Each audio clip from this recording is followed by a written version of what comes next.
Well, DC is cooking up a massive event that I am afraid to say actually has me a bit excited, but they're also dropping the ball with Bane, in my view, and using Batgirl to spread Hollywood's worst message to humanity. Hi, I'm Peter Franson from christiangeekcentral.com and Spirit Blade Productions. Welcome to Essential Issues Weekly, where I talk about DC Comics 1 week after their release on the Ultra tier of the DC Universe Infinite subscription service.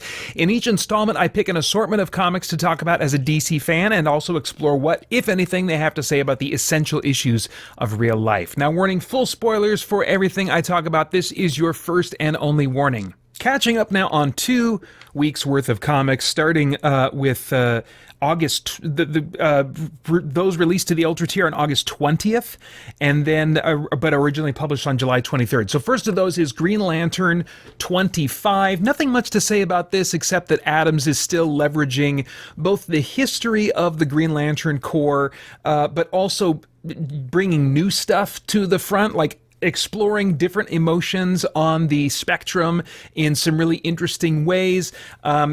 If you haven't seen it, I recently had the opportunity to interview Jeremy Adams, talking with him about how his Christian faith in particular has an effect on his writing, the writing choices he makes, the ideas that he puts into place. So be sure to check that out on the Christian Geek Central YouTube channel if you haven't already. But anyway, yeah, I'm enjoying this. I don't feel like he's being deeply philosophical or whatever. That's not really a vibe I get from him anyway, but this is just good comic book fun that loves the lore of Green Lantern and is also taking things in some new and fresh directions. I like the idea of this.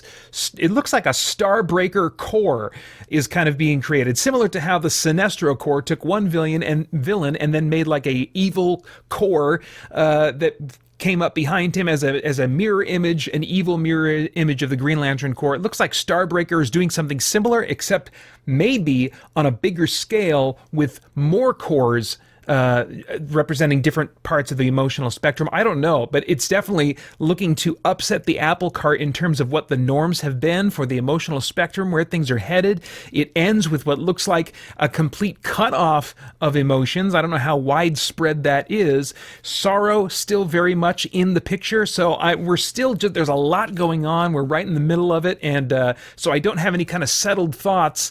I mean, we're just getting this story really started, it feels like. So but I'm very interested in seeing where it goes. So that's Green Lantern 25.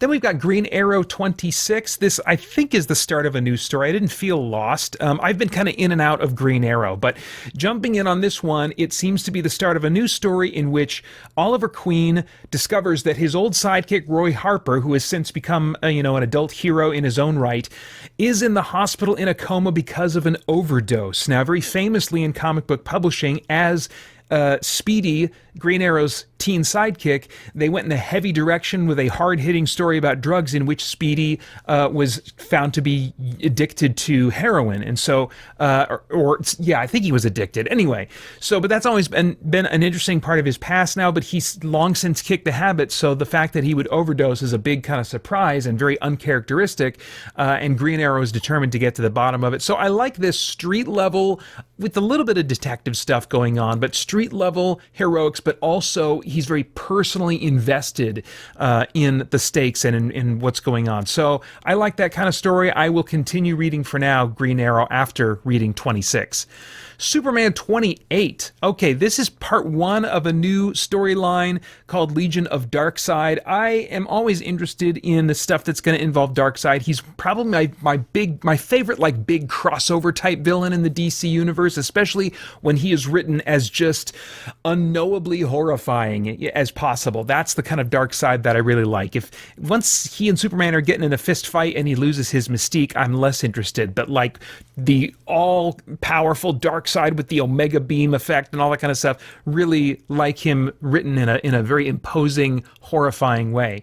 And they're keeping a lot of him in the background, which is good. It's building up, I think, his mystique again, and we're discovering that the Legion of Superheroes in the future has been completely corrupted in some way by Darkseid. They are time traveling to the present and basically messing with Superman as part of some agenda that Darkseid has. Well, if I'm not mistaken, I've not been following the absolute DC stories. I'll probably catch up with them eventually once there's this crossover that they seem to be working toward finally starts happening. Then I'll kind of, just as a massive binge flashback, I'll catch up on whatever absolute stuff that I want to. But I think these Legionnaires are actually from this alternate universe, this absolute universe, and not actually from Superman's future.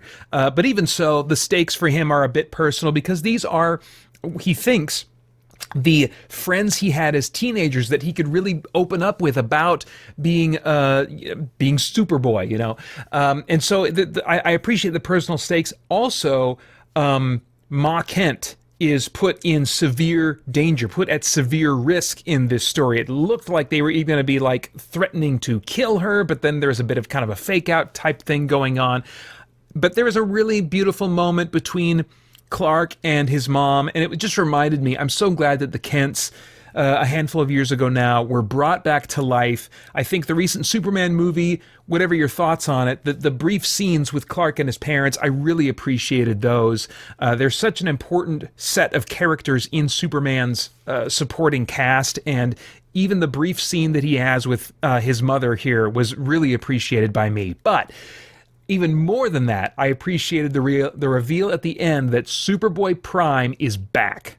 Evidently, Time Trapper, which was retconned a few, years ago to be like this evolved future version of Doomsday. I'm still not happy about that concept.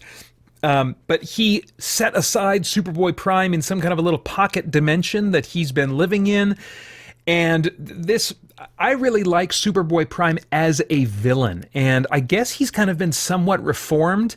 I thought I had read all of his reappearances and stuff. Like, when I think of Superboy Prime, I think of course, the original Crisis on Infinite Earths, but he really became the most noteworthy version of himself in the Infinite Crisis, when he really went dark and turned into this kind of like weirdly whining but also sadistic type of villain, who kind of fantasizes seeing himself as a hero, even though he like totally goes down these really dark paths. I think he's really fascinating when he's presented in that way. And when I was looking at this, it made me want to like reread some stuff that he's been featured in. And so I went to Wikipedia, and it looked like in the Dark Knight's Metal, or whatever the crap that big crossover is called. I did speed read through it a while back. I didn't think it was that interesting, but it was pretty crazy and wild to keep track of the story in it, which is the case with a lot of these big crossovers. But I guess somewhere in there he kind of reformed, or maybe at least started working with the heroes. That's what the Wikipedia page said anyway. And then they eventually were able to restore his universe that he came from, and he was able to go home to his parents finally. And that sounds vaguely familiar, but even so, with just the dark, twisted nature of this character, I have trouble imagining him having like this happy ending back with his family and stuff. So him being back as a big surprise, I really hope that they bring him back not as a full-blown hero, but like really kind of messed up. And I think the indications are that's going to be the case. I mean, he shows up and he's like, "You ready to kill some nerds?" Basically, he's like ready to help Superman kill these corrupted Legionnaires, which of course Superman is not going to be down with, but that's going to be Superboy Prime's idea of being a hero. So after this big stinger at the very end, at the very bottom, the tease for the next issue has in its own little frame a close-up of Superboy saying, "Oh yeah, I'm back again, dear readers." So he's breaking the fourth wall and says, "You better be here next month to watch me save Superman and the Legion of Superheroes. I smell an event coming." And of course, the big DCKO event is coming. That's going to have a bunch of heroes, I guess, probably fighting each other. I can't remember exactly what I've read about it. But anyway, the way he's breaking the fourth wall here, I thought was a little bit odd. But then when I went and looked at the Wikipedia page, it talked about his character, his motives and stuff, as if he was like aware that the DC universe is like a fictional story. And so that's why I want to go back and reread some of those stories. Now, I do remember that in like way back as he was conceived, pre-Crisis on Infinite Earths, the concept for Superboy Prime was this is a boy that actually exists in supposedly our world, but then is able to gain the powers of Superman. And he reads Superman comics and stuff, so he thinks of all of DC characters as comic book characters, but then he actually gains the powers of Superman himself and is part of Crisis on Infinite Earths and ultimately is not able to return back home. So he comes from originally a place in which DC Comics characters were just that. They were characters.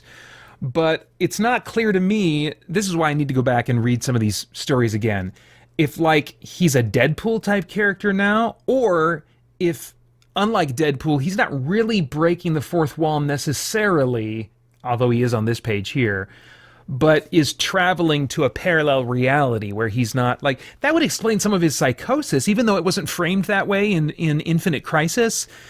It would frame his psychosis a little bit if he was thinking that all these characters he's interacting with are not real. So it doesn't matter who lives or dies. That's not how he was portrayed, but is that the place that he's at now? So I'm unclear as to like what his relationship is to the DC universe in terms of how he thinks of it being real versus fictional or what. So it looks like they made a turn in terms of how this character is being presented, how he thinks, how he's driven, and I skimmed past that or missed it at some point, and so I feel the need to go back between now and next month and kind of get caught up on that turn, because I just tend to think of him as the psychotic villain of Infinite Crisis and then some of the crossovers of Final Crisis. But either way, I really enjoy Superboy Prime as a villain. He's just so twisted, and bad stuff happens when he comes around in my experience. And so this is an exciting move to me that makes me way more interested in what's coming with this big upcoming KO event than I had originally been. So that's Superman 28. Less exciting to me was Batman number 161, continuing the story of Hush, in which two things happened that I wasn't thrilled about. One story thing and one philosophical thing. The story thing I didn't like has to do with how Bane was treated. So Bane is helping Robin to help Batman, basically. Batman, when the situation is resolved that he's helping out with, Batman says, what is Bane doing here? And Bane responds, your son, I owe him a debt. And without looking at Bane, Batman says, I was not speaking to you. So he's just totally disrespecting Bane in this moment. And Damian says, you needed help? Just because you cut yourself off from others doesn't mean we had to. I broke Bane out of Blackgate. In the next panel, which is actually a big spread, we hear Batman's thoughts. He says, I think of Alfred, the rest is easy. And he punches Bane, and then Bane goes down. Like he is unconscious or just like barely conscious, collapsed on the ground. And Batman says, take him back, meaning to Blackgate. One punch, and Bane is down. I do not like this kind of treatment of Bane. In my mind, Bane functions like Doomsday functions. I mean, that's what he was back in the day. Doomsday killed Superman, and then Bane was used to break Batman's back and have this big major upset that took him out of commission. That was what the purpose that Bane served in the story, was to come and just totally dominate and destroy Batman. And they've done, unfortunately, this kind of thing with him more than once, where I think in order to give the reader a sense maybe of revenge or catharsis or something, like, okay, Batman's back now, and the guy that totally demolished him before, Batman has defeated him. So we want that kind of heroic moment. I understand that. But depending on how you portray it, it comes at great cost, namely the cost of a great villain who could be this looming threat always in the background. And there was a run in, was it Detective Comics a few years back, in which Bane was really brought back up to that level after being disgraced and humiliated and just kind of one of several characters in the Suicide Squad by Gail Simone, which I love that run. It's one of my, if not my favorite comic book runs of all time. It's one of my favorite comic book runs of all time. And so I loved the writing there. I loved him being built back up, in that, but he still wasn't totally built up. It took this other Batman story from a few years ago to do that. And then just unceremoniously, just not that long later, he shows up here, he gets punched out, one punch by Batman. I mean, it's like, this is like Guy Gardner status for Bane right now. And now I feel like all that work is wasted. We've got to build him up all over again. Bane is the guy who is the tactical genius who works behind the scenes to just deconstruct Batman on a cellular level. He is an absolute mastermind, and then on top of that, he also is capable of being absolutely physically dominating to Batman under the right circumstances when he's whittled Batman down through all the situations that he orchestrates to accomplish that. He's basically, Bane is supposed to be what Tommy Elliott, what Hush is being in this story, in this sequel to Hush. And Bane, I think, is better at it historically than Hush has been. So this is a real shame. I feel like this is kind of a very short-sighted move to treat Bane this way, because now I feel like we have to build him up all over again and establish that he's a threat instead of just like a grunting henchman. I mean, this is the kind of treatment Bane was given nearly in the Joel Schumacher Batman and Robin movie, where he was reduced to a brainless thug hopped up on steroids. So this, just from a nerd perspective, in terms of what I want from Bane, what I associate being the case with Bane, this is very disappointing to me. Now, less disappointing to me, only because I've just kind of come to expect it, is this bit of quote-unquote wisdom that comes out of Batgirl Barbara Gordon's mouth in an exchange that she's having with Batman. She and Batman are getting into a physical tussle because she is enraged when she found out that Batman saved Joker's life, that Joker was about to die. Batman found him that way. Hush had evidently done this to him, but he couldn't just stand by and let him die. And so he saved his life. Batgirl, of course, Barbara Gordon, was paralyzed back in the day by the Joker. After many years of publishing time being paralyzed, in the New 52, she was able to get some reconstructive surgery on her spine to allow her to not only walk again, but become Batgirl again. Commissioner Gordon, aware of Batgirl's identity as his daughter, Barbara, was also there when Joker shot her and paralyzed her. And so he's had to deal with that in his own way over the years. And he is willing in this moment to trust Batman, that like he must have had reasons for doing what he did. But Batgirl doesn't have that level of trust. She is furious and wailing on Batman as a result. Batman, trying to slow things down, trying to have a conversation, says, "You're letting your emotions," and then she interrupts him with another attack, finishing his sentence saying, "Dictate my actions? You should try it sometime. Not all of us can seal off our feelings for the people we care about." And Batman responds, "That is my burden to carry." I think in this moment, the reader is meant to side with Barbara and appreciate the sentiment that she is expressing. That we are meant to agree with her that one ought to, at least now and then, allow emotions to dictate our actions. She says, "You should try it sometime." And I got a real problem with that. She's presenting really a false dichotomy here, a false dilemma. She says you should allow yourself you should allow your emotions to dictate your actions sometimes. Because what's the alternative? She says not all of us can seal off our feelings for the people that we care about. As if to say that, like, you either should let your emotions dictate your actions, or the only other alternative is to, in an unhealthy way, be unemotional and to not care about to not actually allow yourself to experience the feelings for the people that you care about. But those are not the only two options. The option, I think we see modeled in Scripture, is that emotions are certainly an important part of the human experience. If you look at the Psalms, there is all kinds of validation there that we are meant to be emotional beings, express our emotions to the Lord. We're meant to experience emotions together.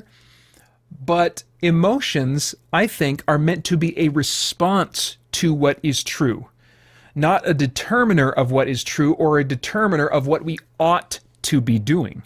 Now, when Batman says, "That is my burden to carry," if by that he means that the burden he places on himself is to not act based on emotion, but instead to act based on truth, even when his emotions are tempting him so fiercely to take a different type of action that is not based on truth, but it is based on feeling, and that would result in wrongs done, harm done on his part, or devastating moral failure on his part, then that is a noble burden to carry, to die to ourselves, to die to the things that our emotions are just pulling at us to gratify, and instead realize there are values that are greater than what sentiments, our emotions are trying to pull us into in the moment. I mean, on a very base level, we all have to learn as children at some point that we must delay gratification. There are greater goods than that which is immediately satisfying to us. And so we have to figure out, okay, what's our standard for determining what those greater goods are? And then we need to realize, okay, I need to at times rein in my emotions, at least to the degree that they would have control over me and my actions, in service to something that is greater. Now, what could be the case with Batman very easily in the way he's been written over the years is that he is not taking that healthy third option, that he is taking this unhealthy option of cutting himself off emotionally and not allowing himself to experience emotions. And that's unhealthy as well. The healthy place to be in is to allow expression and release of emotions at the right times, in the right circumstances, and not in a way that is leading us. I think our emotions can be useful attention getters, that they can get our attention, they can haunt our thoughts or bring certain things to mind, and strong feelings of various kinds can be very useful in getting our attention. But then we should say, okay, now before I act on that, and even determine if I should act on that, let me stop and think about what is true, what is right, what are the relevant factors that are causing me to think and feel this way, and then calibrate my perspective based on the truth, and then act based on that. But Batman, even though he's brilliant, I think we've seen is not always wise, which intelligence and wisdom, two very different things. And there's a lot of emotional immaturity that I think Batman does have. He's a very flawed character that makes him very interesting. So I could believe that he has taken this unhealthy path in terms of how he's handling his emotions. But what bothers me is that the alternative being presented by Barbara is the same one that Hollywood has presented in various wordings for decades now, which is follow your heart, do what feels right. You know, that's the basic idea that she seems to be expressing here, and that leads to so much harm. Anyway, that's Batman number 161. I only have one comic to talk about that released on the Ultra tier on August 27th and originally July 30th. And just briefly, that's a Justice League Dark Tomorrow special number 1. So this has some characters that are normally in the background coming front and center, including like Terry McGinnis, the Batman Beyond, as it were, from the future, Helena Wayne, the daughter of Bruce Wayne, and Selena Kyle, also back from the future, Gold Beetle, who's the daughter of Blue Beetle, and she doesn't quite finish the sentence, so she doesn't specify. I have this fun idea in my mind that she could be the daughter of a marriage from Blue Beetle's children and and Booster Gold's children. Now, obviously, unless there's some weird gene splicing laboratory experiment, she cannot be the child of those two men, nor would I want them to have some kind of romantic relationship. They've got this awesome friendship that they've had for decades in comics. So how do you get a character that descends from both of them? Well, I think that you have each of them one of them produce a son, one of them produce a daughter, and then those two produce a child so that she can be descended from both of those men. I think if they were to find that out, that their kids are going to get married and they'll be like in-laws to the same set to the same couple, I think they would just totally nerd out over that. That would be like, you know, a couple of couples that are already great friends and then their kids get married, which can sometimes lead to problems in once great relationships, but can also be a really awesome thing that makes those kinds of relationships even more rich. So I would love that to be the reveal. I don't know if they will go that route or not, but anyway, mostly maybe we'll find this is setting up some things that will be really important to have read this comic for in the big crossover events that are coming, the DCKO and stuff. But I'm not seeing exactly what those things are, what in this issue is going to be relevant to the future. I think we'll just see that in hindsight. But for now, even though I found it mostly forgettable, it was still building my sense of hype. Like, okay, we're zooming out. We're bringing in some characters that DC doesn't usually focus on. We're hinting at the future and big things coming. We're seeing hints in several comics of a big crossover event that is coming. And so Justice League Dark Tomorrow Special 1 just kind of like helped build up a little bit of my hype for what's coming. And that was kind of like the best thing that I could say about it. All right, so my ring selection for this time around is the blue ring representing hope. Really, it comes back to Superboy Prime and just the reveal of him. Like, oh, dang. I'm excited, like, if I remember to go back and read Final Crisis and the Legion of Superheroes crossover stuff from Final Crisis. Did I say Final Crisis? Infinite Crisis and Final Crisis. Not the actual Final Crisis crossover. I actually did not like that at all. But some of the tie-ins, they almost function as their own crossover that I liked even better. Like the Legion of Three Worlds, was it called? The Final Crisis crossover. That had Superboy Prime in it as like the main villain. So I want to go back and just read some Superboy Prime stuff and maybe reread some stuff I skimmed over too quickly and kind of get caught up. So I'm very excited about the Superboy Prime stuff and think that has a lot of potential. We'll see how they actually execute on that. As always, I love getting your thoughts and reactions in the comments below. Please like, share, subscribe, all that stuff I really appreciate. You can also get this content as a monthly podcast if you'd like. There's that and the regular weekly Christian Geek Central podcast, all that at christiangeekcentral.com. That's the place where you want to go. Tons of stuff there made for you as we continue to geek out and seek the truth. For more chat about geek entertainment, answers to your questions, and news from the wider world of Christian geekery, get the Christian Geek Central podcast today on iTunes and other podcast services.